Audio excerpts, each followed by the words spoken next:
Le voy a ceder el hospedaje, profe, para que pueda compartir su pantalla. Buenos días, muchas gracias. Buenos días, jóvenes.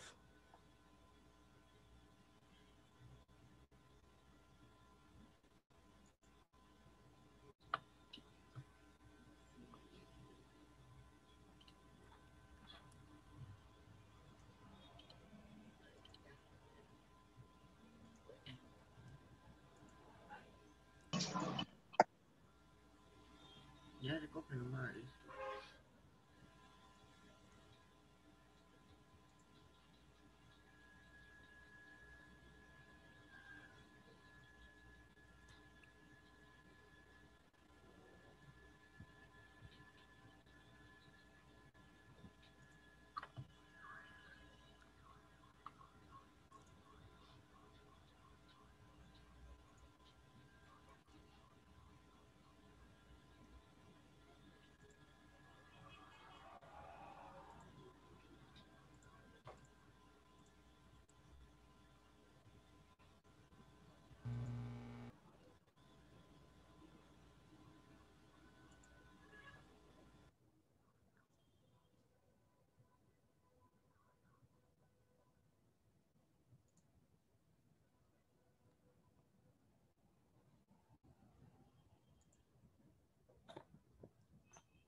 Muy bien,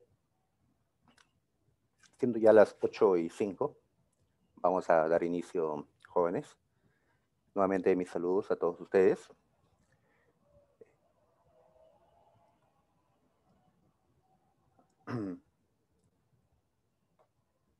El día de hoy vamos a desarrollar la primera clase oficial de este ciclo Repaso San Marcos. Vamos a empezar con estos primeros temas: la teoría de la historia, la comunidad primitiva y las primeras civilizaciones. Para el repaso necesitamos algunos materiales. En pantalla ustedes pueden observar la dirigida número 1, que contiene 15 preguntitas que vamos a desarrollar a continuación, y 5 preguntas adicionales que son preguntas domiciliarias para ustedes, para que lo contesten terminada la clase. Y la próxima semana, cuando empecemos, pues vamos a iniciar dando las respuestas a esas preguntas domiciliarias. Ahora, para repasar, les estoy enviando también las diapositivas que utilicé el año pasado en el ciclo anual San Marcos.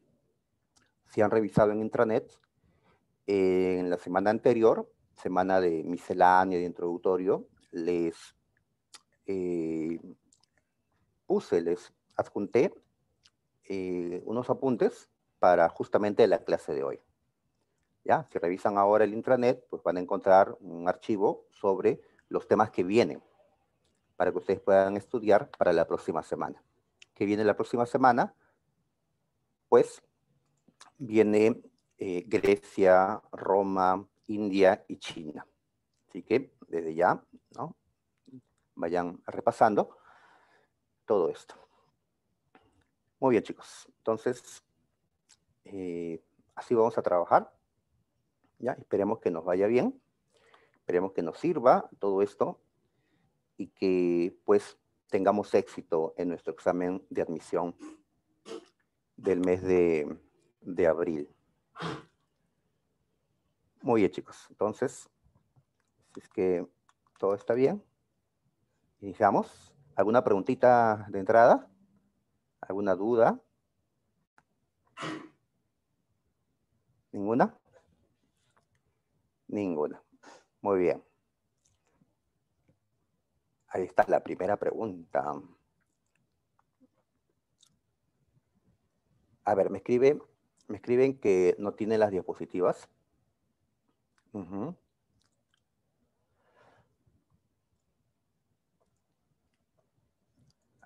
Ya. Sobre el uso de Internet, seguramente el tutor le va a dar conocimiento. ¿Ya? La academia maneja una plataforma que se llama así Intranet, en el cual ustedes pueden acceder con el código que les van a brindar. Si no les han dado, les van a dar, para que puedan ingresar al intranet. Y ahí buscan Repaso San Marcos, entran pues a la clase de la semana pasada, y allí, en donde dice materiales, van a encontrar pues la dirigida que trabajamos la semana anterior, como también las diapositivas que les envié. ¿Ya? Igual para esta semana, pues van a encontrar en ese intranet pues estos materiales. Y si varios no tienen acceso, pues podría entregarles, ¿no? A través de WhatsApp, que seguramente maneja también el tutor. Podría enviarles esos materiales. Así es, chicos. Muy bien, entonces esto ustedes lo pueden descargar de internet, como le dije. ¿Ya? Ahí está. Esto es, entonces, la dirigida 1. Muy bien, vamos a revisar, en primer lugar, la teoría de la historia. ¿Ya? Así le hemos llamado para esta parte en la que tenemos que recordar qué es la historia, cuál es su finalidad, la clasificación de las fuentes históricas, la periodización de la historia universal, etcétera.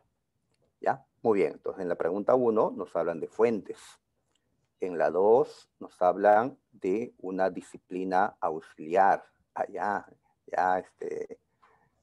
Urco ya está marcando, ¿ves? Muy bien. Por cierto, también en intranet van a encontrar las clases grabadas, ¿sí? Chequeé y en efecto, de la clase anterior, del introductorio, encontramos la clase grabada, ¿no? ¿Ya? Y de esta clase también va a estar, ¿ya? Para que puedan, entonces, recordar, ¿no? Estas cosas. Muy bien. Ya, en la pregunta 3 es sobre periodificación. Muy bien. Ahora, para repasar esta parte, quisiera que no nos vayamos de frente a las preguntas, ya, a pesar de que algunos ya están contestando, ¿no? Castro, Urco, ya están señalando, pues, que en la número 1, la respuesta es la A. Y no se equivocan, ¿ya? Está muy bien eso, ¿ya? Pero para repasar todos, ¿sí? Y no tener dudas, preferiría ver un poquito la parte teórica. ¿Ya? Este material también les he enviado por intranet. Ya pueden buscarlo, chequearlo. Muy bien, entonces aquí quisiera recordar con ustedes algunas ideas. Ahí está, nos está recordando el tutor que todos podemos ingresar a intranet, ¿sí? Colocando nuestro número de DNI. Así es. Ya, dan clic al enlace que el tutor les ha enviado y van a colocar su DNI 2 veces y luego pues un código de verificación, unas letras y ya está. Ya, chicos, ya poco a poco se van a familiarizar más con estas plataformas. Bien, entonces vamos a recordar ya unas ideas centrales de lo que es la teoría de la historia. A ver, ¿qué decimos? Que la historia es una ciencia social que estudia a las sociedades en el tiempo y en el espacio. Un concepto sencillo que ya todos conocemos. Este concepto lo pongo a raíz de una pregunta que hizo la Universidad de San Marcos. En una ocasión nos preguntó sobre el mejor concepto de historia, algo así, ¿ya? Y en la respuesta se colocó pues la relación entre sociedad, tiempo y espacio. Así que conectando estos términos, pues hemos señalado que la historia es una ciencia social, ya que estudia la sociedad, pero cómo ésta se va desarrollando, va cambiando en el tiempo y en el espacio. Muy bien. ¿Y para qué es que estudiamos historia? ¿Ya? Entonces, cuando hablamos de para qué, pues estamos preguntando por el fin o la finalidad. ¿Sí? ¿Cuál es la finalidad? Es decir, ¿para qué conocer los sucesos del pasado? ¿Para qué? Si todo eso ya, pues, ya terminó, ¿no? Ya concluyó, pues no completamente, ¿no? Porque el presente es resultado, es, ¿no?, consecuencia del pasado, ¿no? Y si queremos comprender el presente, sea nacional o mundial, tenemos que conocer el pasado. Tenemos que conocer, pues, ¿no?, cómo se iniciaron estos procesos que han desembocado en lo que actualmente nosotros presenciamos. Así que la finalidad, y eso también a propósito de una pregunta de San Marcos, es comprender el presente y además el que nos ayuda a proyectarnos al futuro. Muy bien. En otra pregunta que hizo San Marcos, nos habló de el tiempo histórico. El tiempo histórico. ¿Ya? Años atrás, Braudel nos habló que cuando analizamos el tiempo, hay que analizarlo de esta forma, ¿no? Hay tiempos cortos, medios y largos. ¿Ya? Es decir, la historia se desarrolla pues en tiempos muy cortos, que pueden ser horas, días, o tiempos medios, o tiempos largos, ¿no?, que pueden durar siglos o milenios. ¿Ya? De esa manera, es necesario hacer esta diferenciación, ¿ya? Porque a veces confundimos las cosas, confundimos lo que es un acontecimiento de una coyuntura o de una estructura. Cuando hablamos de un acontecimiento, estamos hablando de algo del pasado, pero de duración corta, de duración corta. Pueden ser unas horas, puede ser unos días, pueden ser inclusive una semana o, ¿no?, algunas semanas. En cambio, cuando hablamos de una coyuntura, estamos hablando de un tiempo histórico de duración media, que puede durar pues más semanas, meses, inclusive algunos años. Y si hablamos de una estructura, de lo estructural, estamos hablando pues de un tiempo histórico de duración larga. ¿Ya? Esto puede durar pues muchos años, décadas, siglos, milenios inclusive, ¿no? Así que no es lo mismo, ¿no? No es lo mismo. ¿Ya? Muy bien. ¿Algún ejemplo? ¿Algún ejemplo de un acontecimiento, es decir, algo que dure poco tiempo, pero que tenga trascendencia histórica? ¿Qué podría ser? ¿Ustedes recuerdan el crack de 1929? ¿Sí? ¿Recuerdan el inicio de esa gran crisis económica en los años 30? Pues recuerdan que en cierto día, un jueves negro, un jueves de octubre de 1929, se produjo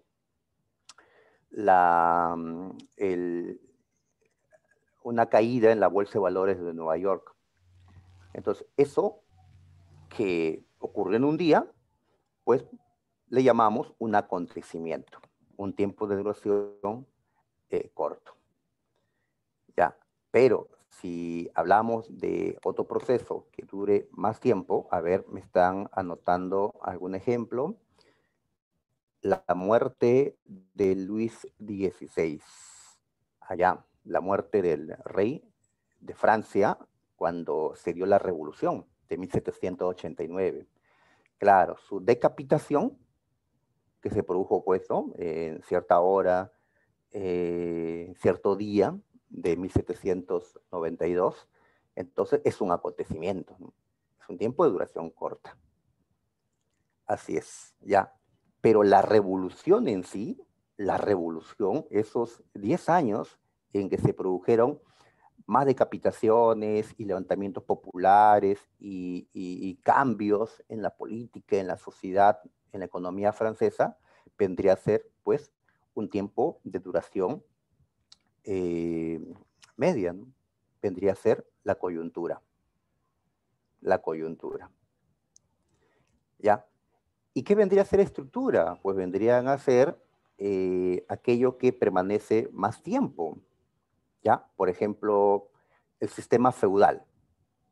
El sistema feudal que se desarrolló en la Edad Media y que se prolongó hasta la Revolución Francesa, o sea, estamos hablando que el sistema feudal se desarrolló por 1000 años, entonces al sistema feudal le podemos llamar pues algo estructural, ¿sí? Ya que es algo que ha permanecido un tiempo largo, ¿ya? Y la Revolución Francesa justamente se hizo para acabar con el sistema feudal, ¿no?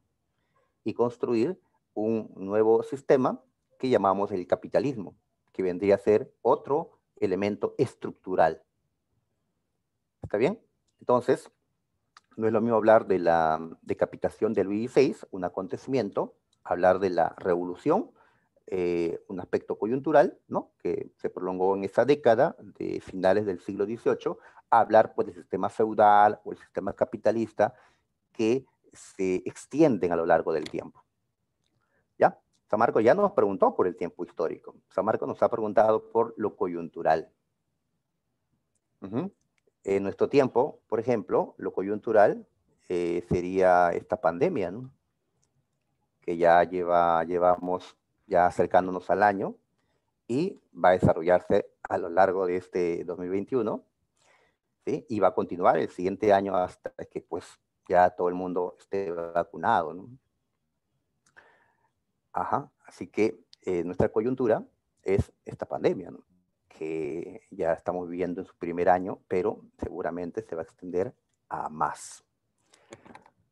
Muy bien, también tenemos que recordar las fuentes de la historia. Es decir, todos aquellos elementos, todo aquello que nos permite reconstruir el pasado. Según su origen, clasificamos a las fuentes en directas o indirectas, o primarias y secundarias. Ya, esto es lo que nos preguntaron en la número 1 de la dirigida. Llamamos fuentes directas a aquellas que se han producido en el mismo tiempo que estamos estudiando. Si estamos estudiando el Antiguo Egipto, entonces serán fuentes directas aquellas que se crearon en ese mismo tiempo en el que vivían esos antiguos egipcios. ¿Sí? Si los egipcios construyeron pirámides en Giza, entonces esas pirámides construidas en la época, ¿no? en que ellos existieron, son fuentes directas o primarias. En cambio, una fuente indirecta o secundaria son aquellas producidas con posterioridad. ¿Sí? Entonces, imagínate un egiptólogo en nuestro tiempo que se ponga pues a estudiar el pasado egipcio y publique un libro, ¿no? ¿Ya? En el año 2021. Entonces, este texto sobre el Antiguo Egipto, publicado en el año 2021, viene a ser una fuente indirecta o secundaria de la historia, ya que se ha producido con posterioridad. ¿Ya? Entonces, dependiendo del origen de la fuente, estamos dividiéndolas en directas e indirectas. Según su soporte, es decir, sobre qué está contenido esta fuente, según su soporte, pues la dividimos en fuentes materiales, orales, escritas, etnográficas, audiovisuales. ¿Ya? Esto no es nada difícil. pues si son fuentes que podemos tocar, que podemos observar, serán fuentes materiales, ¿no? Si son fuentes transmitidas oralmente, orales. Si son fuentes, pues, transmitidas a través de la escritura, en algún medio, ¿no? Papel, el que sea, una fuente escrita. Fuente audiovisual, pues, serían las fuentes modernas, aquellas que tienen como soporte, pues, algún elemento moderno, ¿no? Alguna cinta, algún papel fotográfico, algún archivo, ¿no? Que contenga, pues, algún video, alguna fuente moderna. San Marcos nos preguntó sobre las fuentes etnográficas. ¿Qué cosa eran las fuentes etnográficas? Pues la etnografía es una ciencia que estudia las costumbres, las tradiciones del pasado, pero que continúan siendo practicados en la actualidad. Así que las fuentes etnográficas vendrían a ser, pues, esas costumbres que se han mantenido hasta el día de hoy. Muy bien, ahí está. ¿Ya? Entonces, a recordar esto, podemos ya marcar la primera. Regresemos a las preguntas. Ahora sí. A ver, nos han puesto,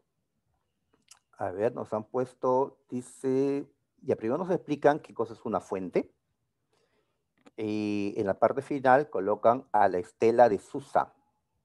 La estela de Susa es una roca que contiene al código de Hammurabi. El código de Hammurabi. Allá, este código legal que se hizo en Babilonia en tiempos del rey Hammurabi. Me parece que lo vi en el material que estábamos revisando. Sí, acá está. Ahí lo vi. Nuevamente vamos a observarlo. Aquí. Ahí lo tenemos. ¿Ya? Esta piedra es la estela de Susa. ¿Ya? Y en la parte superior aparece Hammurabi y aparece el dios Shamash de Babilonia. Y en su cuerpo aparecen las 282 leyes que conforman el código de Hammurabi. ¿Sí? ¿Recuerdas estas leyes? Muchas de ellas inspiradas en la ley del talión, es decir, en el ojo por ojo y diente por diente. Muy bien, entonces, sabiendo qué cosa es la estela de Susa, sabiendo que contiene leyes escritas, entonces, esta estela es una fuente ¿de qué tipo? ¿Ya? Acá en las alternativas han colocado directa, indirecta, secundaria, primaria. Entonces, en esa primera clasificación que hemos visto, ¿qué tipo de fuente sería el código de Hammurabi? ¿Directa o indirecta? Pues si el código se ha creado en el mismo tiempo en que vivió Hammurabi, en que vivieron los caldeos o babilónicos, por supuesto, Urco, que es fuente directa. Claro, fuente directa. ¿Ya? Muy bien. Ahora, y si vemos la otra división, si es material, oral, pues, ¿qué decimos? Es una fuente escrita. Claro, es una fuente escrita. También puede ser una fuente material, sí, también, pero lo que importa no es tanto que sea una roca, sino que contenga escritura. Así que principalmente es una fuente escrita. Pero acá dice directa y epigráfica. Secundaria no es, indirecta tampoco, primaria e iconográfica. Entonces estamos entre la A y la D, ya que mencionan que es directa o primaria, pero no dice que es escrita, ¿no? Entonces tenemos que acá recordar qué cosa es la epigrafía, qué cosa es la iconografía, y eso nos lleva a recordar, pues, las ciencias auxiliares de la historia. ¿Ya, muchachos? A ver, entonces, nuevamente, vamos a esta parte para recordar ello. A ver, decíamos antes que hay conocimientos, hay disciplinas que colaboran con la historia para poder reconstruir el pasado. Si tienen un grado de autonomía ya importante, entonces le llamamos ciencias auxiliares. Pero si su autonomía no es tanta y más bien hay una dependencia frente a la ciencia histórica, le llamamos disciplinas auxiliares.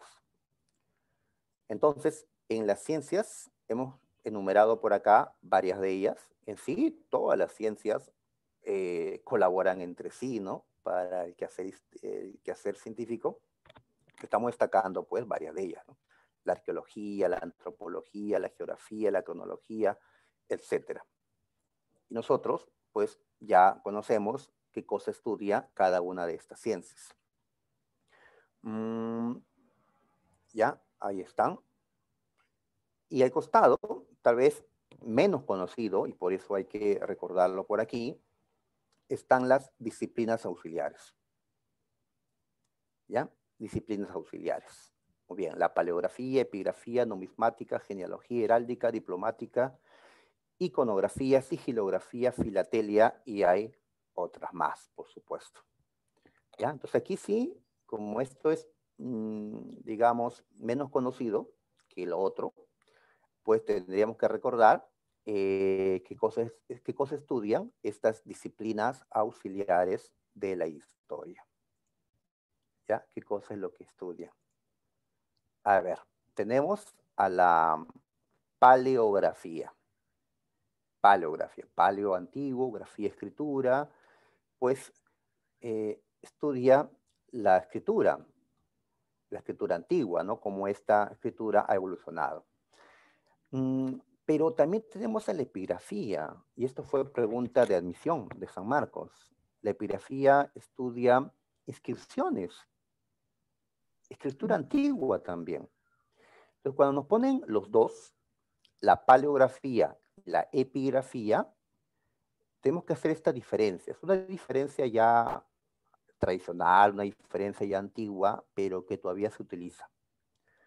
¿Ya? Cuando estudiamos escritura antigua contenida en algún material blando, como el papel, entonces hablamos de paleografía.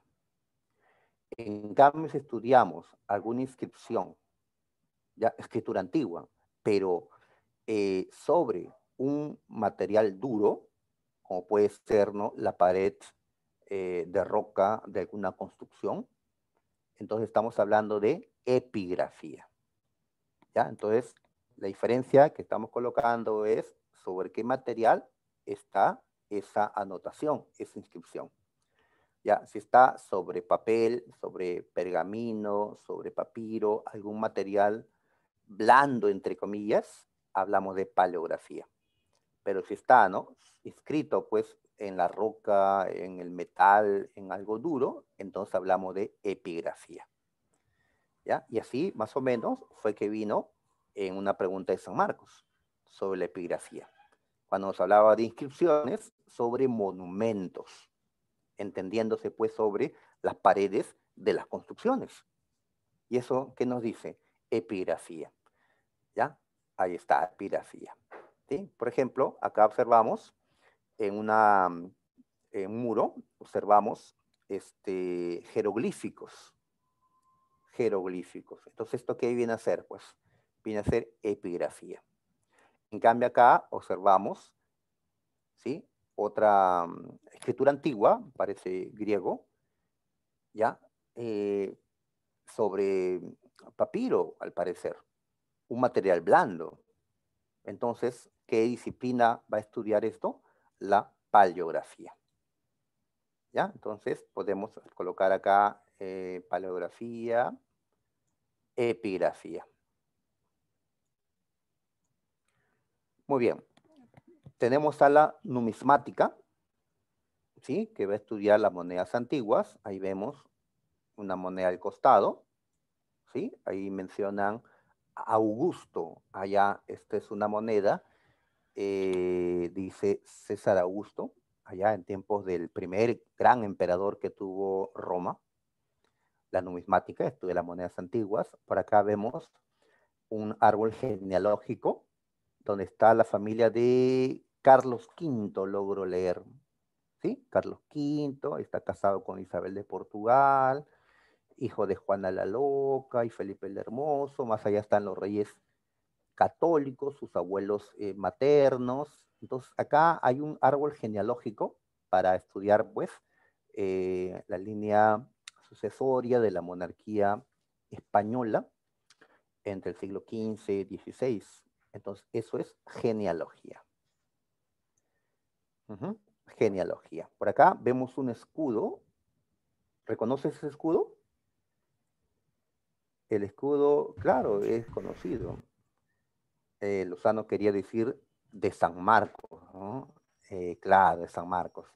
Pero este es el primer escudo de San Marcos. Aquí aparece la Virgen del Rosario y no el evangelista San Marcos, que aparece en el segundo escudo de San Marcos, el que va a quedar, ¿no?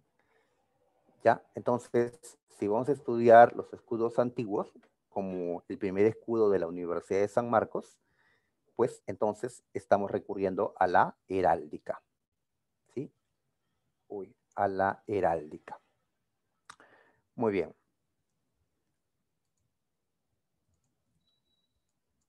Ya, entonces tenemos, muchachos, las disciplinas auxiliares de la historia.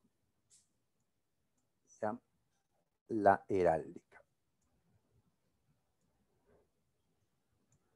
Muy bien, tenemos a la diplomática que va a estudiar documentos también con antigüedad. Va a estudiar pues la autenticidad de estos documentos. Por ejemplo, vemos acá al costado una real cédula, es decir, una ley del emperador Carlos V, allá en el siglo XVI, ¿sí? Por el cual se está, ya, al parecer, no logro leer bien, pero al parecer es la cédula que dio vida a la Universidad de San Marcos.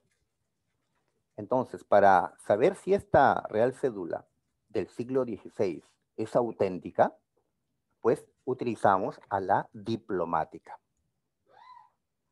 A la diplomática. ¿Ok? Muy bien. Tenemos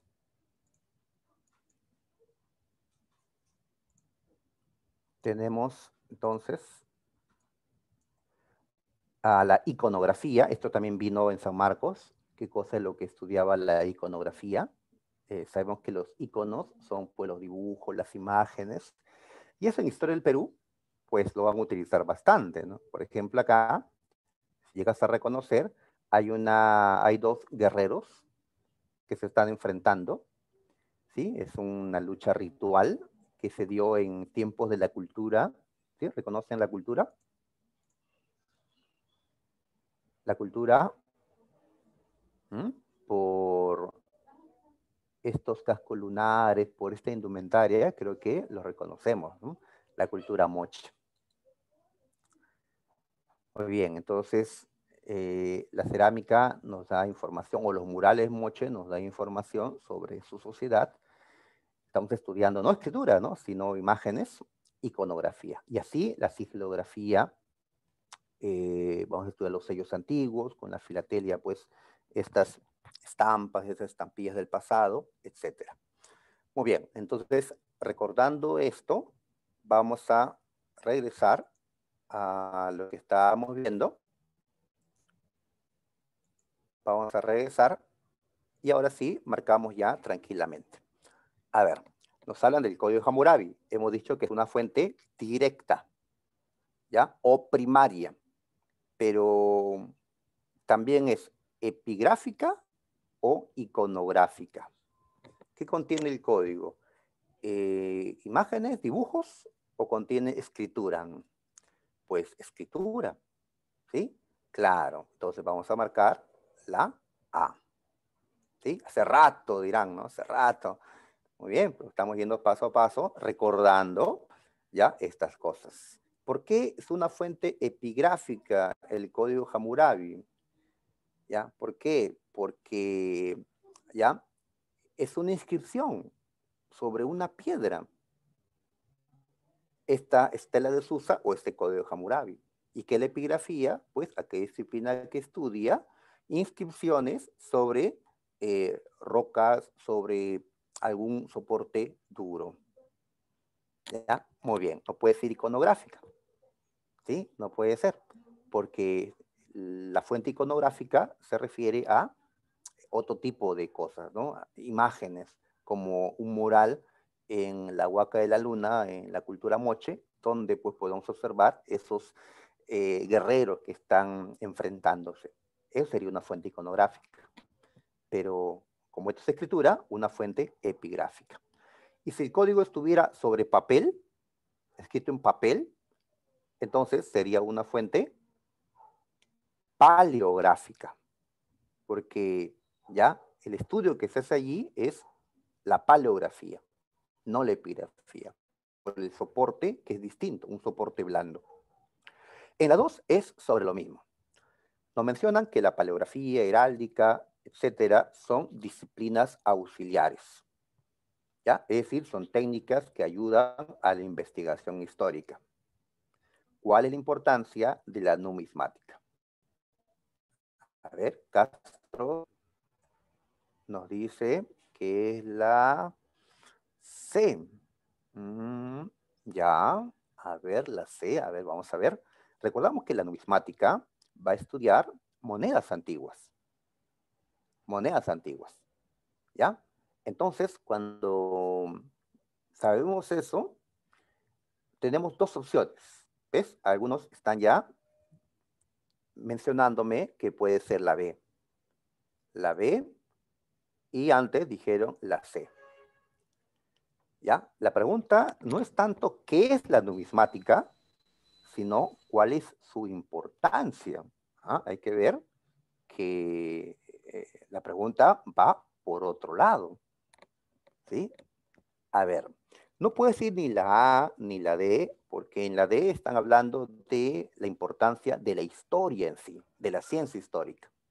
Y en la A, al hablarnos de los escudos de armas, nos están hablando de otra disciplina llamada la heráldica. Así que pueden ser la B o la C. La B, veo una mayoría que ha mencionado la B, dice ayuda, la numismática ayudaría a los coleccionistas a recopilar los distintos ejemplares de serie de monedas. ¿Sí? Como aquellos que coleccionan estas monedas de azul que tienen diseños. ¿Sí? Y son coleccionistas, entonces están buscando pues el que le falta. Es una ayuda para ellos, dice la B. Ya, muy bien. Entonces, ¿nosotros estamos hablando aquí de coleccionistas o estamos hablando de investigadores, de científicos sociales? ¿De qué estamos hablando cuando mencionamos a la numismática, a la heráldica, a la historia en general? ¿De coleccionistas o de investigadores científicos? O sea, el objetivo simplemente es completar una colección. Esa es la importancia de la numismática.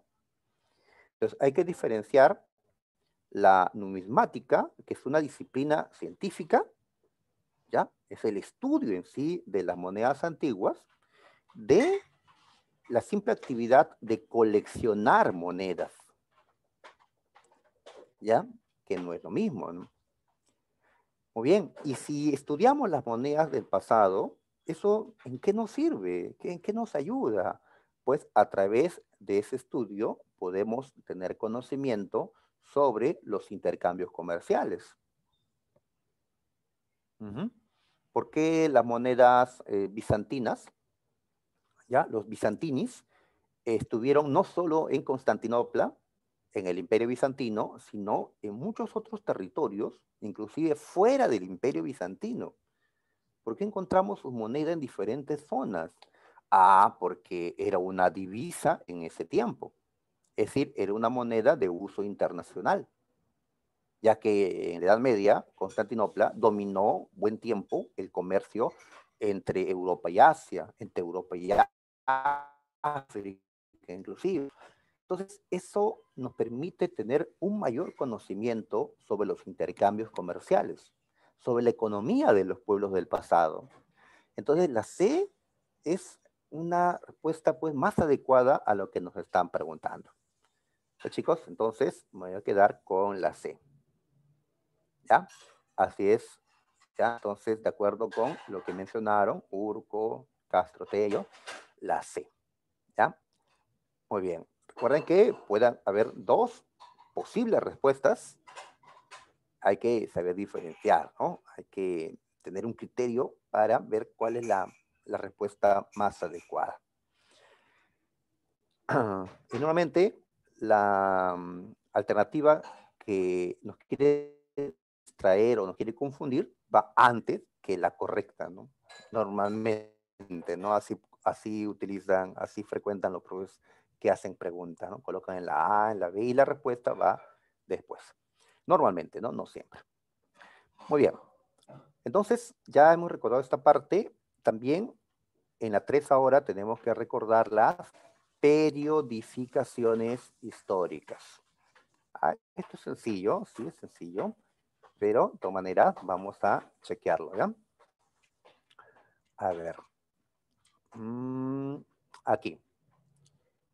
A ver, hemos señalado que cuando queremos dividir a la historia universal por motivos didácticos, para facilitar la comprensión de ese pasado tan complicado, ¿no? Utilizamos la periodificación que inició Cristóbal Keller, ¿ya? O la periodificación que estableció Carlos Marx. A la periodificación de Keller le llamamos periodificación tradicional, positivista, acontecimental o cronológica. Y a la de Marx, la periodificación científica o del materialismo histórico. La de Keller la vemos acá en la parte superior. Él fue el que difundió estos conceptos de edades. Edades. Keller entonces nos habló de una edad antigua, edad media y edad moderna. Él vivió a principios del siglo XVII, por lo tanto, él no llegó a conocer la edad contemporánea, porque la edad contemporánea recién se construye tras la Revolución Francesa. Y esto fue en 1789, cuando Cristóbal Keller, pues, ya había muerto, ¿no? Entonces, Keller no conoció esto que llamamos hoy la edad contemporánea. Él vivió por acá. Entonces, él cuando hizo la división de la historia en edades, solamente hizo una división de 3 edades: la antigua, la media y la moderna. La contemporánea se va a añadir después. ¿Sí? Muy bien. Y en su tiempo tampoco se hablaba de una prehistoria, porque en esos años, siglo XVII, se creía pues que Dios nos había creado, ¿no? Que somos descendientes de Adán. No se hablaba pues de una prehistoria propiamente, ¿ya? Entonces, lo de prehistoria o edad de piedra lo dejamos también a un lado. La división de Keller de la historia universal era únicamente edad antigua, edad media y edad moderna. Después se le añade la edad contemporánea y también se le añade una prehistoria para completar este esquema tradicional que utilizamos para dividir el tiempo. ¿Ya? Muy bien. En cambio, Carlos Marx, él lo que hace es dividir a las sociedades según su modo de producción, es decir, según su estructura económica, según cómo se organizaron los hombres para producir los medios de subsistencia. Entonces hablamos de la comunidad primitiva, esclavismo, feudalismo y capitalismo. Y los dos esquemitas, la tradicional, que está arriba, y la científica, que está debajo, los he colocado de tal manera que puedan coincidir. ¿Coincidir? ¿Cómo así? Decir pues que la comunidad primitiva fue un modo de producción que se desarrolló en tiempos de la prehistoria. ¿Ves la correspondencia? El esclavismo en tiempos de la Edad Antigua y se extendió a principios de la Edad Media. El feudalismo se desarrolló en tiempos de la Edad Media, pero se extendió a la Edad Moderna. El capitalismo, pues, lo vemos desarrollándose entre la Edad Moderna y sobre todo la Edad Contemporánea. ¿Ya? Entonces allí tenemos estas verificaciones. ¿Ya? Volviendo a la pregunta, espero que no estén mareando con ir y venir. En la pregunta 3, ya nos explican primero sobre las verificaciones. A ver, nos mencionan a Cristóbal Keller. ¿Sí? Dijimos que fue un alemán que vivió en el siglo XVII, que hizo esta verificación tradicional de la historia. Él dividió la historia de la humanidad ¿qué marcamos?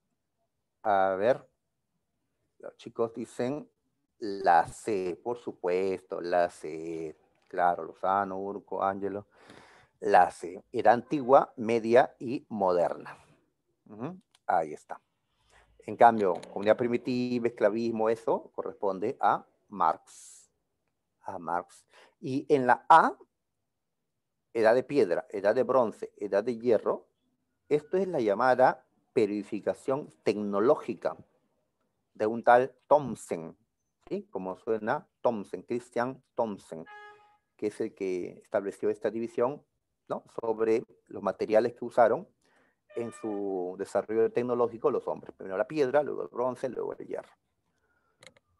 Muy bien, entonces como vemos hay diferentes maneras de verificar la historia, ¿ya?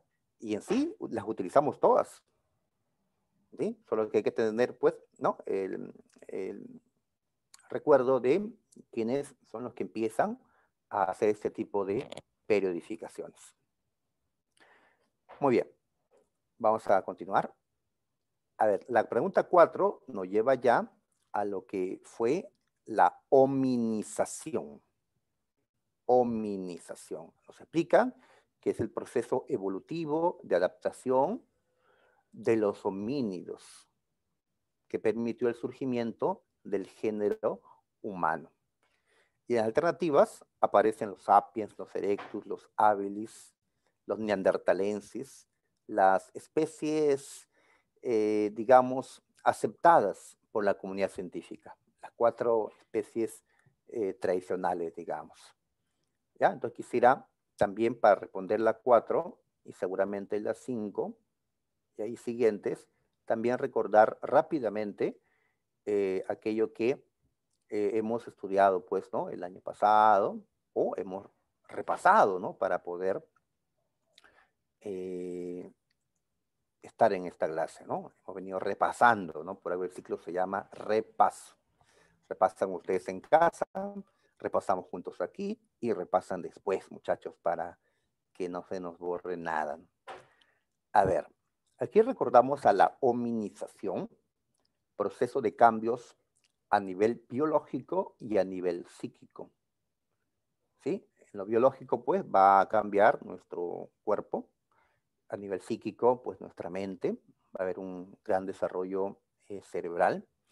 Aquí al costado coloqué algunos de esos cambios biológicos y psíquicos, ya siendo el primero de ellos la bipedestación, es decir, la capacidad de poder caminar solo con 2 extremidades, ¿ya? El desarrollo cerebral, la creación de herramientas que justamente nos convirtió en humanos. El ser, ¿no? Animales, pero que gracias a un importante desarrollo racional ya en esos años, tuvimos la capacidad de crear herramientas. Y así, al primero que lo hizo, se le consideró el primer humano. Ya sabrás, ¿no? El Homo habilis. El lenguaje articulado, que ya es un aspecto no solo biológico, sino también psíquico, etc. Este proceso de cambios convirtió a un antiguo primate en humano. Entonces a este cambio evolutivo le llamamos hominización. Y esto se dio en el Valle del Rift, en la sabana africana. ¿Sí? En este mapita observamos, espero que se pueda ver por aquí, se observa el Valle del Rift, aquí en esta parte, donde están los países de Etiopía, Kenia y Tanzania, en África Oriental. Esta zona sufrió un cambio natural, se va a transformar en una sabana, y allí los primates antiguos que vivían en los árboles, ante la disminución de esos árboles, pues van a verse obligados a cambiar su vida a una vida terrestre, muchos de ellos, y así comenzó pues toda esta evolución de ese antiguo primate.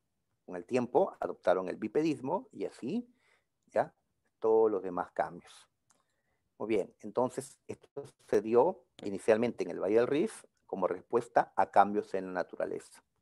Y culmina esta hominización con el surgimiento, pues, del primate más evolucionado, el Homo sapiens, el homínido, el único homínido que ha sobrevivido, es decir, el único primate bípedo que ha sobrevivido al día de hoy, ¿no? El Homo sapiens, nosotros. ¿Ya? Muy bien. También tenemos que recordar que en esta construcción sobre la evolución humana se han dado planteamientos certeros, otros erróneos, porque así es la ciencia. ¿Ya? Y a pesar de lo que se ha avanzado, aún hay dudas, aún hay vacíos respecto a la evolución humana. Ya, en este esquemita que les había dado antes, por aquí encontramos este árbol evolutivo, donde encontramos a distintos homínidos, ¿sí? Considerados los más antiguos, los llamados Ardipithecus. De ahí vienen los Australopithecus. ¿Ya? También están los Paranthropus. ¿Ya? Y por supuesto están los Homos. Entonces, como vemos, la ciencia discute sobre otros tipos de homínidos, aparte del humano. Y entre los humanos encontramos, ¿ya? Al Homo rudolfensis, al Homo habilis, al Homo ergaster, al Homo antecesor, al Homo heidelbergensis, al Homo neanderthalensis, al Homo sapiens, nosotros. Como ves, la ciencia también nos habla sobre otras especies humanas, no solo las 4 que nos pide la universidad, ¿no? Para el examen de admisión, sapiens, neandertal, erectus y habilis. Hay otras propuestas científicas, ¿ya? Sin embargo, todavía, digamos, falta, ¿no? Terminar estas investigaciones. Y también en este esquemita encontramos estos signos de interrogación que nos indican un posible nexo entre una especie y otra. ¿Sí? Por ejemplo, si los sapiens y los neandertales provenimos tal vez del Homo antecesor. ¿Sí? O si el erectus y el antecesor provinieron del Homo ergaster. Ya, estos signos de interrogación nos mencionan pues que esto es algo que está en investigación, no confirmado. ¿Ya? Pero sí hay unas cosas que sabemos. Por ejemplo, en la actualidad sabemos que los sapiens, nosotros, no somos descendientes de los neandertales. ¿Ya? Pero, profe, hay mucha similitud entre los neandertales y nosotros. Pues esa similitud se explica no porque uno provenga del otro, sino porque habríamos tenido un antepasado en común en algún momento. ¿Sí? Puede ser el Homo antecesor, tal vez como ha sido una propuesta, pero es algo discutible ello. ¿Ya? Entonces, aún hay cositas por revisar. ¿Ya? Muy bien. A ver, nuevamente vamos a las preguntas, porque a ustedes les encantan las preguntas, les encanta marcar, como a todo joven de repaso. A ver, la ciencia actual debate muchos aspectos sobre la hominización, como admitir nuevas especies, ¿recuerdas? Las que mencionamos, o nuevos géneros, como los Paranthropus, los Ardipithecus, o las relaciones de continuidad entre estos, ¿ya? Así que cuando veas un esquema de evolución donde detrás hay un habilis, adelante hay un erectus, delante un neandertal, delante un sapiens, no vais a pensar que eso es así. No, no es una evolución lineal, ¿no? Que uno dio vida al otro, ¿no? Eso no es correcto, ¿no? Ya, como dice la alternativa C, la evolución fue un proceso no de tipo lineal, sino más bien ramificado, como observamos en la teoría. En la C dice lo contrario, que la evolución fue un proceso lineal, no ramificado. La evolución fue un proceso ramificado, por eso la C la descartamos. A ver, me mencionan la B. La B. A ver, Lozano, Urco, la B. Claro, el Homo erectus dio inicio a la utilización del fuego. Eso es aceptado por la comunidad científica. Eso sí es aceptadísimo. Claro, en otros aspectos hay discusión, pero está aceptado que el Erectus fue el primero en utilizar el fuego. Así es. ¿Ya? Muy bien. ¿Qué dice la A? El Homo sapiens evolucionó a partir del Homo neanderthalensis. No, ya, no. Inclusive llegaron a existir al mismo tiempo, solo que los neandertales surgieron primero. Se enfrentaron inclusive, según teorías que dicen los especialistas. La evolución, ya hemos dicho eso, el Homo habilis inició la migración fuera de África. No, si fuera así, se encontrarían restos de Homo habilis fuera de África y no se han encontrado. En cambio, sí se han encontrado restos de erectus, de neandertales, de sapiens, ¿no? De nosotros, fuera de África, en África y fuera de África, ¿no? Así que podemos decir pues que el Homo habilis fue una especie humana que vivió únicamente en el continente africano. En cambio, las otras especies pues lograron migrar. El Homo sapiens ya por todo el mundo, ¿no? Muy bien, entonces acá la respuesta es la B. Besito. Muy bien. Ahí está. A ver, vamos a la 5. Los neandertales eran muy parecidos a nosotros. Compartimos ADN en un 99,7%. Allá. Los registros arqueológicos confirman lo agresivo de las luchas entre ellos por el terreno. Hábiles cazadores, los neandertales fueron grandes cazadores, solo superados por nosotros, los Homo sapiens.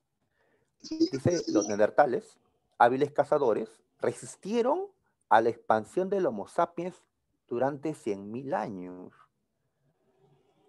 ¿Por qué tardaron tanto en salir del África? ¿Quiénes? Los Homo sapiens. Estamos viendo el texto que se ha colocado. A ver, hay que aclarar esto, ¿ya? A ver, la primera especie humana, el Homo habilis, surgió en el África, ¿sí? Como antes lo habían hecho también los Australopithecus y todos los homínidos. Muy bien, los erectus ya migran, llegan a Asia, a Europa. Los neandertales se van a desarrollar entre Europa y Asia. Los sapiens surgieron hace más de 100.000 años en el continente africano también. Los Homo sapiens, nuestra especie, ¿ya? Los antepasados directos, antiguos Homo sapiens, surgieron también en el África. Pero ¿qué pasa? Que para salir del África no fue fácil, no porque no supieran trasladarse, sino porque fuera de África, en el continente asiático, en cercano oriente, habían muchos neandertales, muchos neandertales.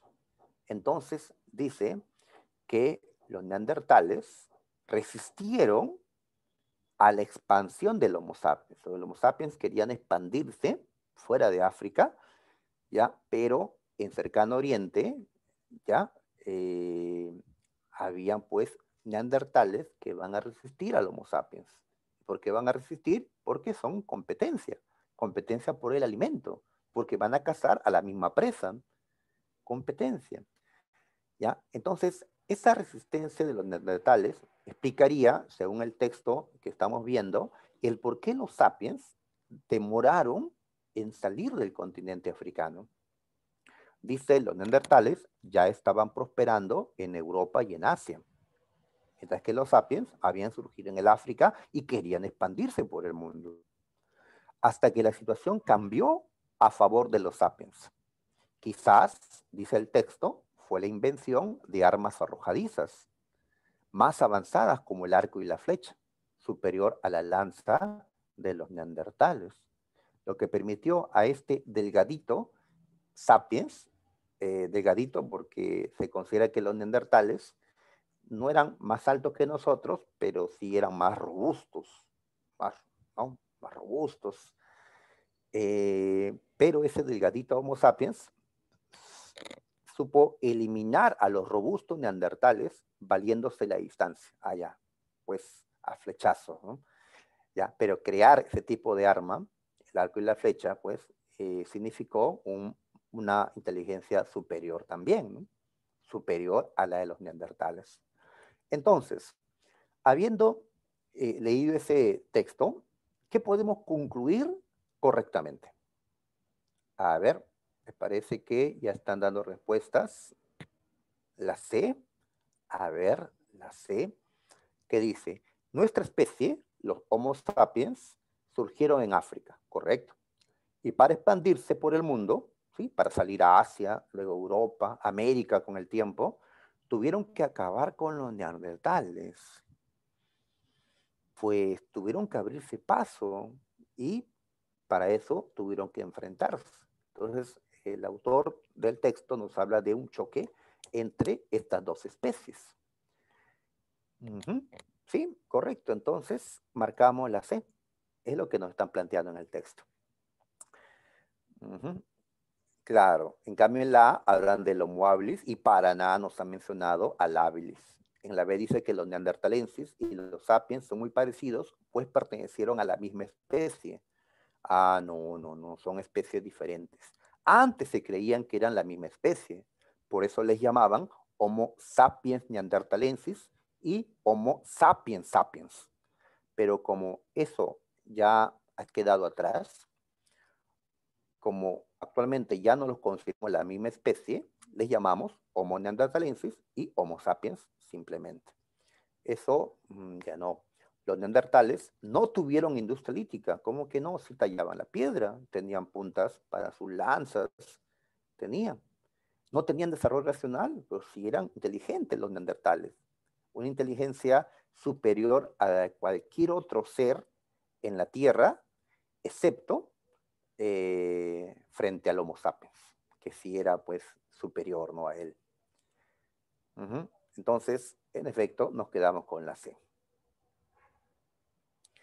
Muy bien. A ver, ya, solo para que quede claro algunas cositas, vamos a volver a la teoría. A ver cómo estamos con el tiempo. Sí, todavía se puede. A ver. Bien, en este cuadrito tenemos a las 4 tradicionales especies humanas: Habilis, Erectus, Neanderthalensis y Sapiens. Muy bien, recordamos que estas especies humanas surgieron en lo que culturalmente llamamos el Paleolítico.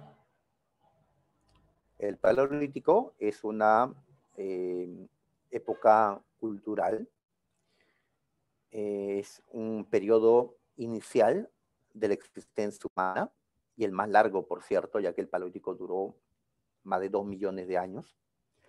En este Paleolítico es que surgieron los habilis, erectus, neandertales y también los sapiens. Así que decimos que durante el Paleolítico se vivió gran parte de la hominización, de la evolución humana. Y para un mejor estudio, se le divide en Paleolítico inferior, medio y superior. En el inferior colocamos a los habilis y los erectus. En el Paleolítico medio, al Neanderthalensis, y en el Paleolítico superior, a los sapiens, cuando recién surgen. Muy bien, y si hablamos sobre la naturaleza, sobre el clima, sobre cómo era el contexto geográfico en ese entonces, decimos que los seres humanos surgieron durante el Pleistoceno. Recuerda que el Pleistoceno es la época de las glaciaciones, ¿sí? Cuando se desarrollaron varias glaciaciones. ¿Recuerdas? La última la habíamos recalcado, la de Wisconsin. Ahí está. Entonces coincide el Paleolítico con el Pleistoceno. Solo que Paleolítico se refiere pues a una época cultural, a una época de desarrollo humano. En cambio, Pleistoceno se refiere pues a una época geológica, con características climáticas particulares. ¿Ya? Muy bien. Recordamos que el Homo habilis fue el que empezó el tallado de la piedra. Empezó a crear las primeras herramientas. El Homo erectus es el que empezó a utilizar el fuego. Y también el que inició el poblamiento de Asia y de Europa.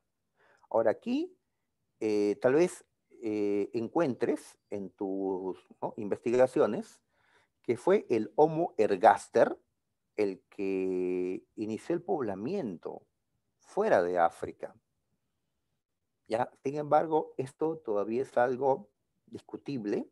Inclusive en el libro de la San Marcos colocan la posibilidad de que el ergaster sea un tipo de erectus, algo que no está descartado científicamente. Así que por eso seguimos manteniendo lo tradicional de que es el Homo erectus el que empezó el poblamiento fuera de África, en este caso en Europa y en Asia. El Neanderthalensis inició los entierros, y con los entierros, pues las creencias mágico-religiosas. También los neandertales empezaron el lenguaje articulado, y los sapiens del Paleolítico superior iniciaron el arte rupestre, es decir, estas pinturas en las cuevas, con fin propiciatorio, y también el arte mobiliario, es decir, hacer objetos que podamos moverlos, transportarlos, como esa Venus paleolítica que vemos aquí, la llamada Venus de Willendorf, que podemos llamarla en nuestra mano, porque no es tan grande, ¿no? Muy bien, sabemos que las Venus van a representar fertilidad. Muy bien, entonces, también sabemos que estos seres humanos en el Paleolítico tuvieron una economía depredadora o de subsistencia, es decir, cazaban, pescaban, recolectaban. Preferentemente los varones eran los que cazaban y las mujeres las que recolectaban. La vida era nómada, tenían que trasladarse constantemente porque no había alimento suficiente, permanente en un lugar. Así que tenían que movilizarse buscando alimento en otras zonas. Es que ellos no sabían producir su alimento aún. Recién aprenderán a producir a partir del Mesolítico. ¿Ya? También formaron bandas, es decir, grupos de cazadores primitivos. ¿Ya? Ahora hay un antecedente a la banda. Antes de la banda está la horda. Horda. La horda se refiere a Australopithecus, a los primeros humanos, los habilis, pero que aún no eran cazadores, eran carroñeros. Cuando ya son cazadores, a partir de los erectus, hablamos de bandas. ¿Ya? Entonces, ¿el orden cuál es? Horda, ¿ya? Luego banda, luego clanes, ¿no? Y tribus, cuando hablamos de la comunidad primitiva. Muy bien, entonces vamos a dejar esto. Volvamos a las preguntas. Estamos en la número 6. La 6, es una pregunta de admisión. Ya la conocemos. Nos están hablando de las pinturas rupestres. Nos explican dónde se hicieron, qué conocen de caza de animales. Los investigadores consideran que estas pinturas rupestres fueron parte de prácticas mágico-religiosas, de tipo propiciatorio. Es decir, este arte involucra creencias y que tiene una utilidad propiciatoria. ¿Qué significa que el arte rupestre era propiciatoria? ¿Qué significa? Es lo que nos preguntó San Marcos en esa ocasión. Es decir, los hombres del Paleolítico pintaron en las cuevas para, a ver, para, a ver, sacrificios, no, sacrificios, no hay evidencias de sacrificios. A ver, creo que hay consenso. A ver, Castro, Kevin, Yopla, Lozano, Urco, me dicen que es la D. Así que estamos en democracia, mayoría manda. Marcamos la D. Pedir a las fuerzas sobrenaturales una casa abundante. Correcto. Esa es la idea del arte rupestre. Ese es su fin propiciatorio. Es decir, a ver, imaginemos, somos cazadores primitivos, somos Homo sapiens, pero todavía somos primitivos porque nuestra cultura es todavía incipiente y nuestra tecnología. Tenemos hambre. Nuestra banda tiene un número importante, ¿no? De integrantes. Tenemos hambre, estamos en una cueva refugiándonos. Entonces vamos a pintar en alguna roca, en alguna pared, vamos a pintar una escena donde hay animales que están siendo cazados por nosotros. Muy bien, a la hora de pintar eso, vamos a creer que las fuerzas sobrenaturales, ¿sí? Las fuerzas, todavía no podemos hablar de una religión establecida, una religión organizada, pero allá hay creencias, ya hay creencias. Entonces ellos van a creer que las fuerzas sobrenaturales, pues les van a dar una casa. Así como lo pinté, así quiero que se dé en la realidad. Después de pintar y hacer sus ritos frente a estas imágenes, saldrán los cazadores, ¿sí?, afuera a buscar esos animales, ¿sí?, a tener una casa abundante, porque creían que eso que habían pintado se iba a reflejar en la realidad por su pensamiento mágico religioso. ¿Sí? Entonces la idea es propiciar algo. Así es, ¿no? Tratar de esa manera mágica que las cosas se den en la realidad. Muy bien, marcamos la D. En la 7, a ver, sobre lo mencionado aquí, hay que identificar la secuencia correcta. Secuencia correcta. Si nos piden eso en historia, ¿qué tenemos que hacer? Pues buscar aquello que sea más antiguo, ¿sí?, luego menos antiguo, y ver pues la secuencia, qué fue primero, qué fue después, ¿no? Como si fuera una película, ver pues, ¿no? Escenas ordenadas, ¿no? Secuenciales en función al tiempo. Muy bien, entonces, a ver, me están diciendo la B, Urco me dice la B, a ver, punto 3. Los seres humanos formaban hordas de carroñeros.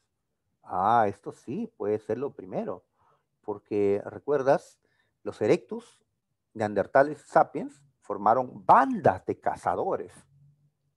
Horda, que es más antiguo, de carroñeros, es decir, de gente que no sabe cazar, sino come de las sobras de algún cadáver, de algún cuerpo cazado por un verdadero depredador. Esto corresponde a los Homo habilis. ¿Ya? Entonces, primero fueron los Homo habilis. El punto 3 me parece que es correcto, como lo más antiguo, si todo lo que está acá se refiere a humanos. ¿Ya? Y además crearon herramientas muy primitivas, claro. El que talló primero la piedra, pero lo talló de una manera más tosca, obviamente, fue el Homo habilis. ¿Ya? Y de ahí seguiría, a ver, me están planteando la B. A ver, de ahí seguiría el punto 1. A ver, el punto 1, El hombre primitivo pintó en las cuevas para propiciar la cacería. ¿Y a quién hizo esto? El Homo sapiens. El Homo sapiens. Ya, puede ser, claro, es después. Ya, ambos en el Paleolítico. Ahora, nos han puesto, en el punto 2, nos han puesto el fin del Pleistoceno. Durante el Paleolítico se daba el Pleistoceno. Cuando el hombre pintaba en las cuevas, pues afuera hacía mucho frío, ¿no? Hablando de Europa, mucho frío, ¿no? La última glaciación, justamente la de Würm o Wisconsin. Pero esta glaciación terminó y con esto terminó el Pleistoceno, la época de las glaciaciones. ¿Ya? Y esto pone fin, además, al Paleolítico. ¿Ya? Y en ese tiempo en que el clima está cambiando, hablamos del Mesolítico. Correcto. Entonces, ya por todo eso, estamos seguros de que la B es la respuesta. Ajá, 3, 1, 2, porque el punto 2 corresponde al Mesolítico, cuando sea el cambio climático. Y el punto 4 se debe referir al Neolítico, entonces. Paleolítico, Mesolítico, Neolítico. ¿Sí? En el Neolítico la población humana aumentó considerablemente, ¿sí? Debido a que en el Neolítico ya tenemos agricultura y ganadería, ya producimos alimento y esto pues significó pues un aumento considerable de la población. Además las tribus corresponden al Neolítico y también la piedra pulida. En efecto. Entonces, en el punto 3 hablaban del inicio del Paleolítico inferior, en el punto 1 el Paleolítico superior, en el punto 2 Mesolítico y en el punto 4 Neolítico. No nos han puesto los periodos, sino nos han puesto pues, qué sucedió en ese tiempo, pero como nosotros conocemos, pues podemos ordenar la secuencia. Muy bien, la B. ¿Ya? La B. Listo. Volviendo un ratito a la parte teórica, entonces hemos recordado este cuadro y acá recordamos al Mesolítico y al Neolítico. Muy bien, si en el Paleolítico se vivió el Pleistoceno, la época de las glaciaciones, en el Mesolítico se vive el cambio climático, el paso del Pleistoceno al Holoceno. Y en el Neolítico ya estamos en el Holoceno, es decir, en una época postglacial, en una época posterior a la edad de hielo, como se le conoce comúnmente, ¿no? Donde las temperaturas pues están por encima de lo que era la glaciación años atrás. Y San Marcos nos preguntó sobre la importancia del Mesolítico. Pues su mayor importancia es que durante el Mesolítico comenzamos a producir alimentos. Así es. Comenzamos a producirlos, no a tomarlos, cazando, recolectando simplemente, sino a producirlos. Y esto a través de la horticultura, ¿sí? Con los primeros cultivos en pequeños huertos y la domesticación de algunos animales. ¿Ya? Y esa producción de alimentos se desarrolló durante el Neolítico, ¿sí? Ya con una verdadera agricultura, es decir, una actividad desarrollada, ¿no? Sobre las plantas y también pues una ganadería, ¿no? Otra actividad desarrollada. Entonces, los inicios o los antecedentes de la ganadería y la agricultura se dan en el Mesolítico. Muy bien, entonces recordamos eso, los clanes en el Mesolítico, las tribus en el Neolítico. Nos están preguntando ya sobre la cultura natuf o natufiense, que se desarrolló, como vemos en este mapa, aquí, sobre todo donde hoy está el país de Israel. Si no, vemos en este otro mapa, donde está Mesopotamia a un lado y Egipto, acá, en esta parte, aquí, ya en las costas mediterráneas, por aquí es donde ubicamos a la cultura Natuf. Muy bien, los hombres de la cultura Natuf están construyendo viviendas que nos permite decir que la cultura Natuf está dejando la vida nómada y está desarrollando una vida sedentaria, no completa todavía, pero está en el paso hacia la sedentarización.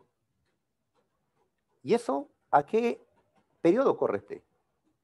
Pues si se están volviendo semisedentarios o seminómadas, pues corresponde al Mesolítico.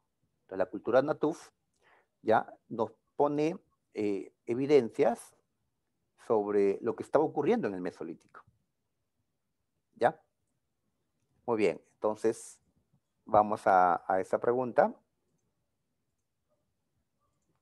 La pregunta 8. Ahí está. Primero nos explica qué es esta cultura natufiense, dónde se desarrolló, en qué tiempo. Por el tiempo uno puede deducir ya que es el Mesolítico, pero pues no recordamos todas las cronologías. ¿Ya? Además nos plantean que ellos están, a ver, importante sería lo que dice acá, primeros poblados semipermanentes. Primeros asentamientos formados por pequeñas casas circulares con muros de arcilla. Entonces, es un proceso hacia la sedentarización. Y eso se vive en tiempos del Mesolítico. La A, correcto. ¿Ya? Y seguramente después nos preguntan por el Neolítico. Ahí está. Ahí está un mapa. Creo que se hizo parecido al que vimos. ¿Ya? Donde aparece, ¿qué regiones? A ver, está Egipto. Ahí está. Puedes ver al Valle del Nilo. Acá está. Acá están los valles del Tigris y Éufrates. A esta región los griegos le llamaron Mesopotamia. ¿Sí? Y también hay otras regiones como Siria, Palestina. Muy bien, ¿qué pasa si juntamos el Valle del Nilo con los valles del Tigris? Y el Valle del Jordán, que está en territorio palestino o en la actual Israel, ¿qué se forma? Algo parecido a una media luna. ¿Ya? A esto se le ha llamado la media luna fértil o el creciente fértil. ¿Cuál es su importancia? Es lo que nos preguntan acá. ¿Cuál es su importancia? Fue el lugar donde el primate se volvió homínido. No, fue en el Valle del Rif, que está al sur, ¿ya? En África Oriental, donde un antiguo primate se volvió homínido, se volvió humano. No, acá. Fue el primer centro de revolución neolítica. Sí, así es. La revolución neolítica fue aquel cambio trascendental en la vida del hombre primitivo de abandonar la economía depredadora de caza y recolección y desarrollar una vida, una economía de producción de alimentos con la agricultura y la ganadería. Pues los hombres de Mesopotamia y luego los hombres de Egipto, ¿ya? Los hombres que están en esta media luna fértil son los que empezaron esta revolución neolítica, como se le ha llamado. Ahí está. Y después vivirán el mismo proceso, la misma revolución neolítica, hombres de otras zonas, del Valle del Indo, de los valles China, ¿ya? O también de Mesoamérica o de los Andes centrales. Cuando decimos Andes centrales, nos estamos refiriendo al territorio que hoy llamamos Perú.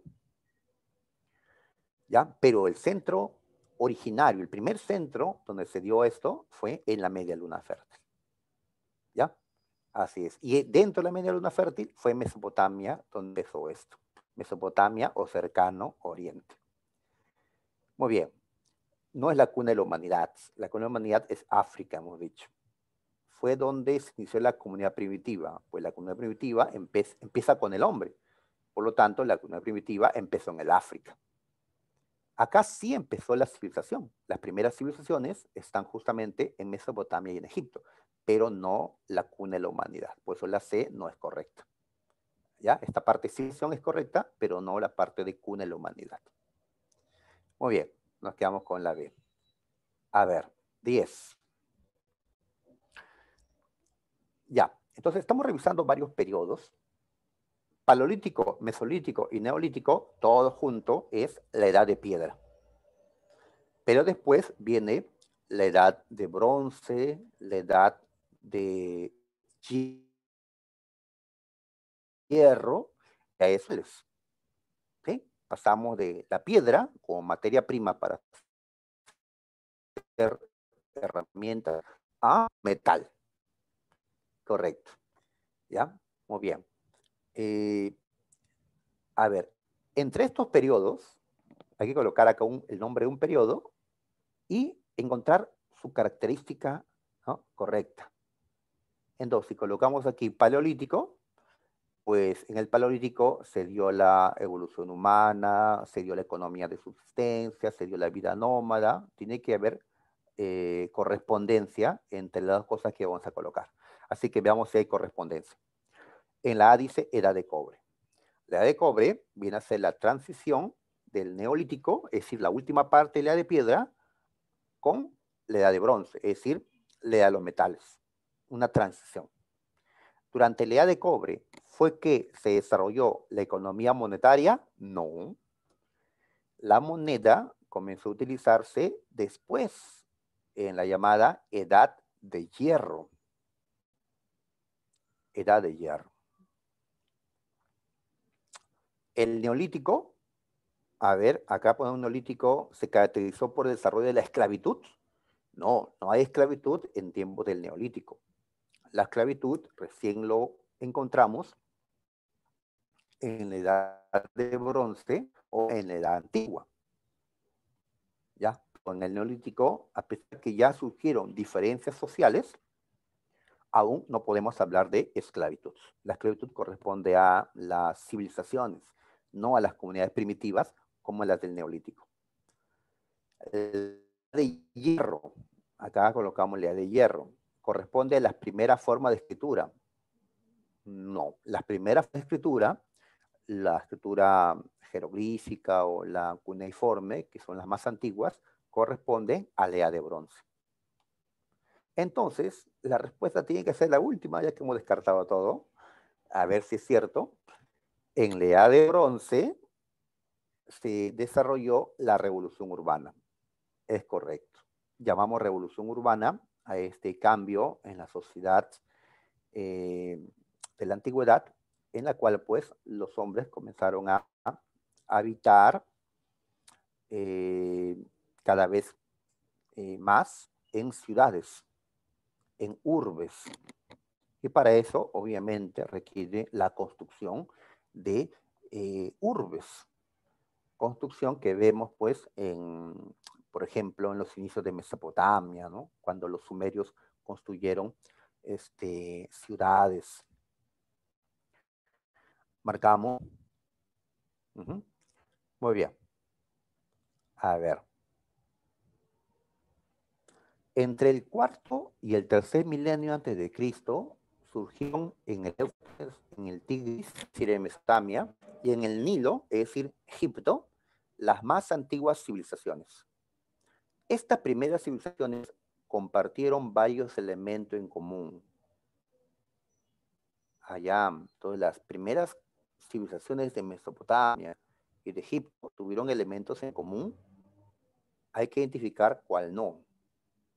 A ver, un ratito quisiera ver ya un poquito de teoría para arreglar. A ver, por acá. Esclavismo, Mesopotamia. Por acá coloqué un esquemita sencillo sobre la evolución de Mesopotamia.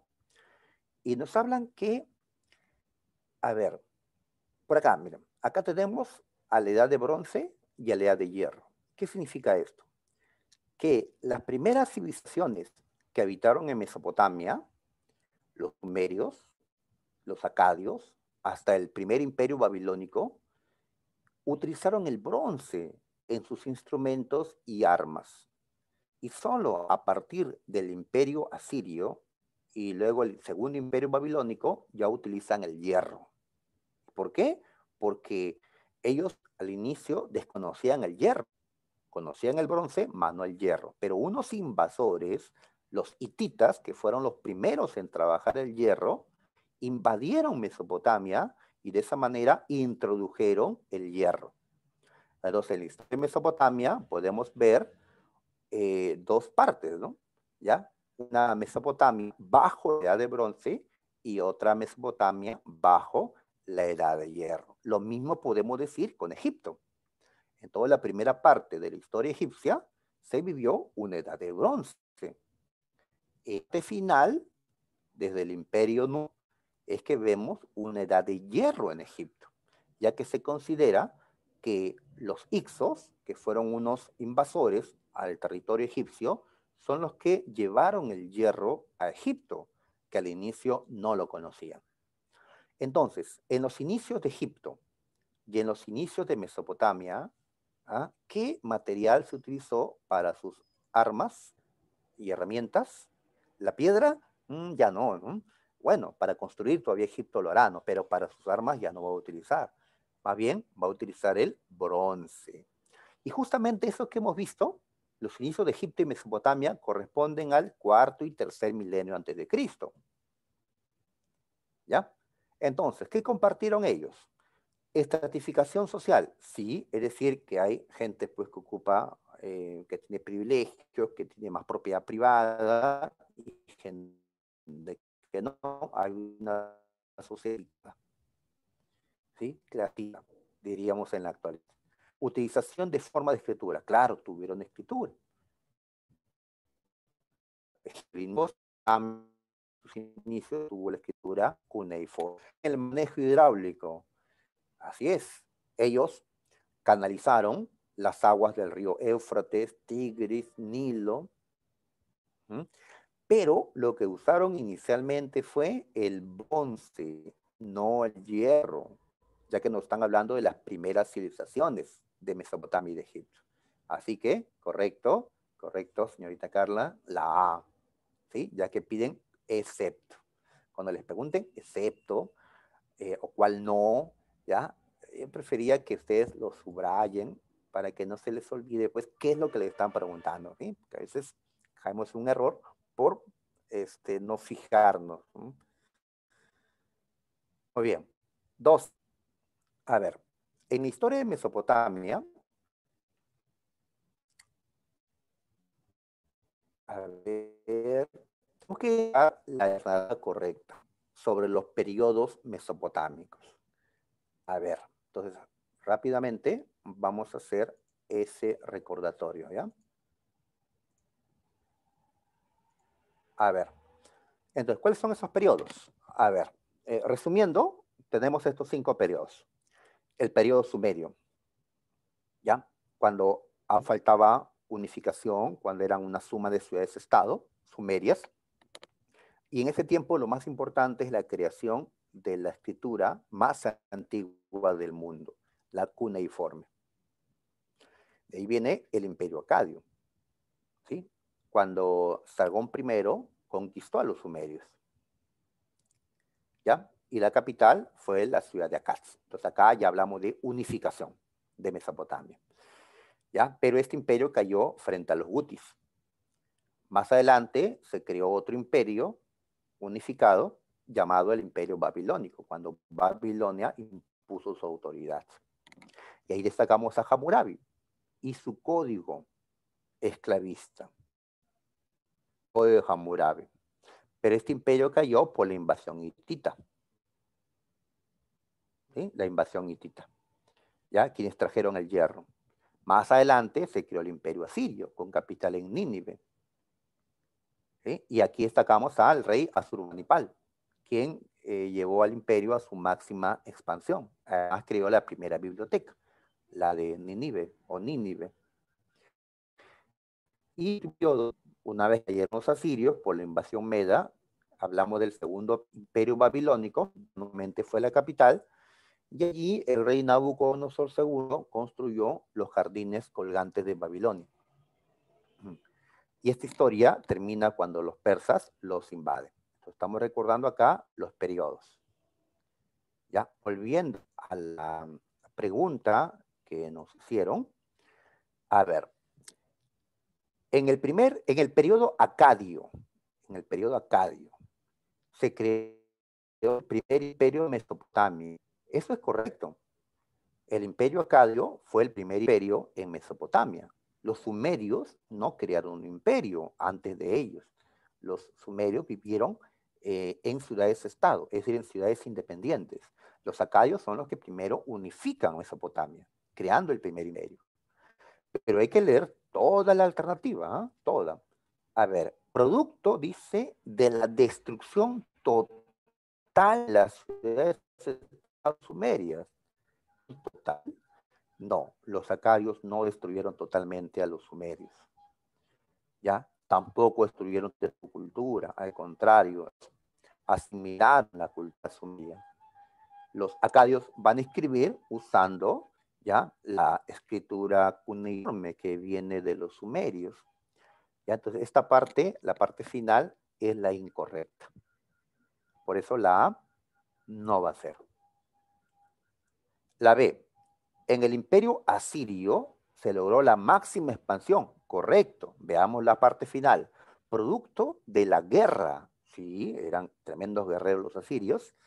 Y de la masificación del hierro. ¿Usaban hierro los asirios o bronce? Bueno, pueden usar las dos cosas, pero ya para triunfar, ellos en efecto usaron el hierro y lo masificaron. Es decir, va a haber una producción masiva del hierro, de armamento, en base a este metal, y eso le garantizó pues las victorias, por un tiempo al menos. Entonces, la B sí es correcta, ¿ya? Así es. Urco, ¿ya? Correcto, entonces.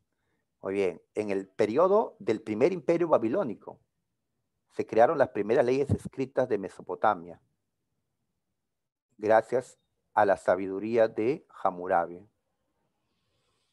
¿Qué es lo incorrecto en la C?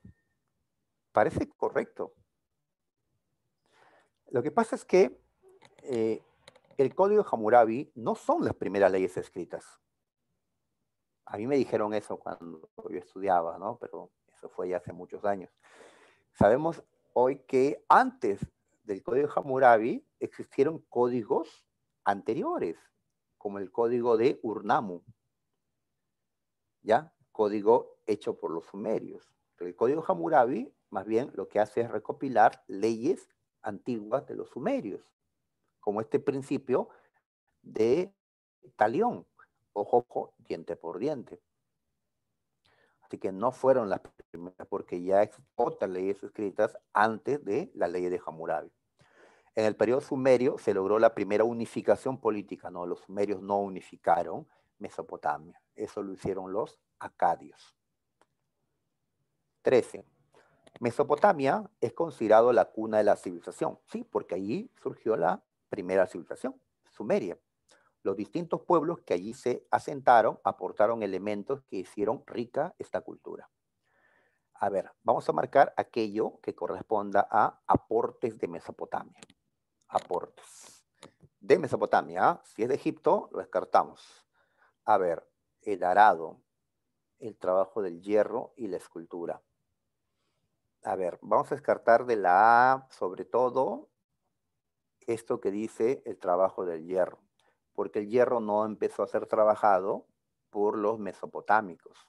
El hierro vino de pueblos de afuera, ¿sí? Así como los españoles trajeron el hierro al Perú en tiempo de los incas, igual el hierro lo llevaron los hititas a Mesopotamia. Los hititas son los que comenzaron a trabajar el hierro en lo que hoy es Anatolia o Asia Menor o el país de Turquía. En Mesopotamia no empezó el trabajo del hierro. ¿Ya? A ver, la C me dice Lozano, a ver, veamos. El derecho, las leyes empezaron en Mesopotamia, ¿sí? Luego los romanos lo llevan a una.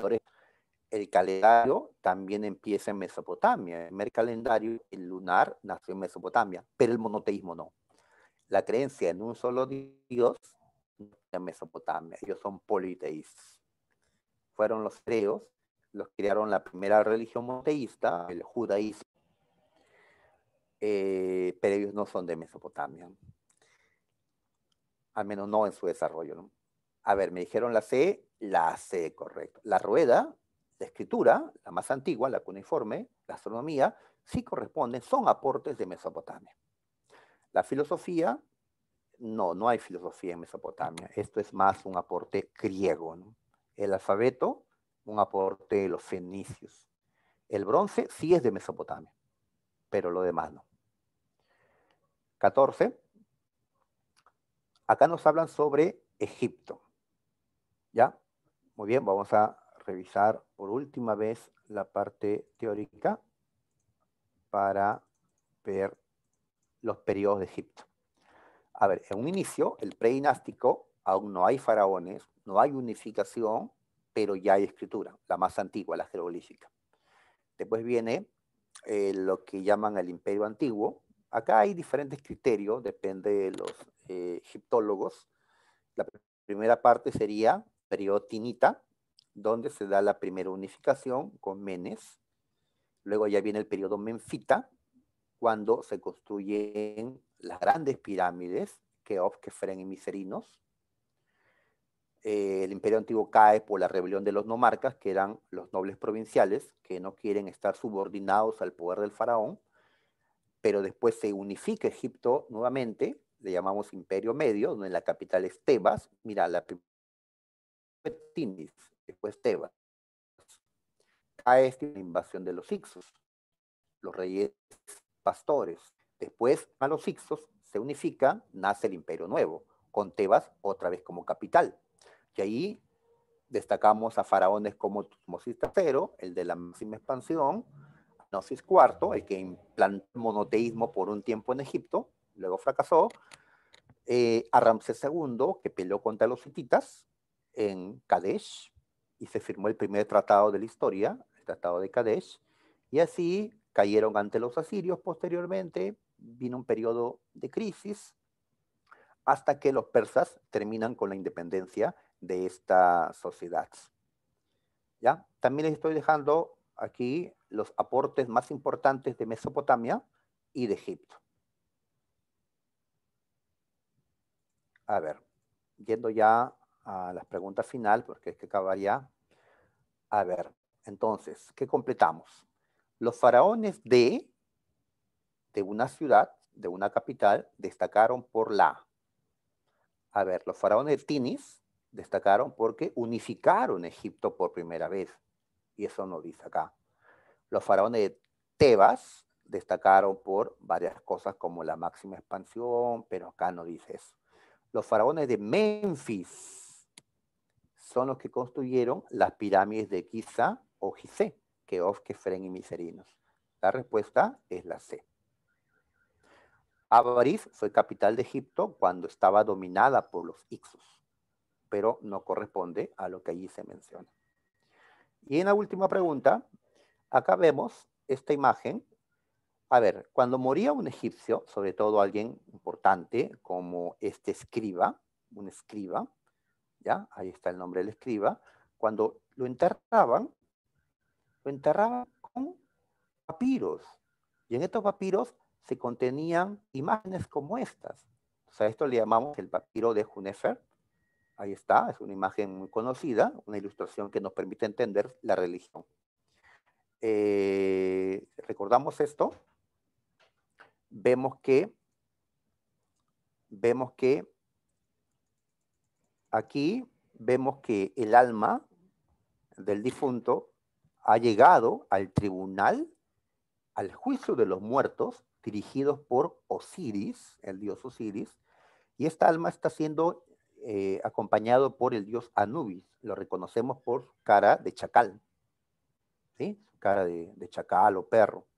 Y aquí, en esta balanza, están pesando el corazón de ese difunto y una pluma de Mat, una pluma de la justicia.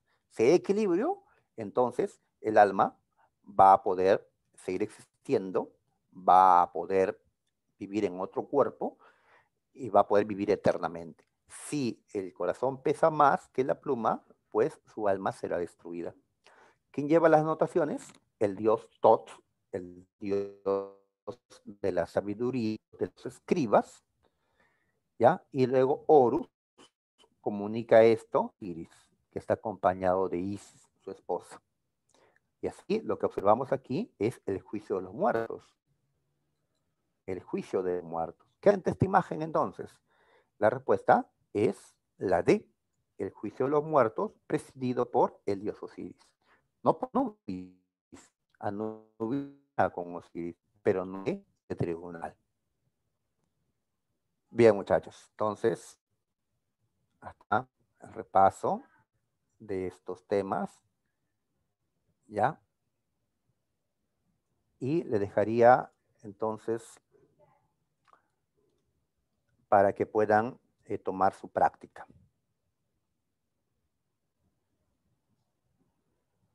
¿Ya? Maestro,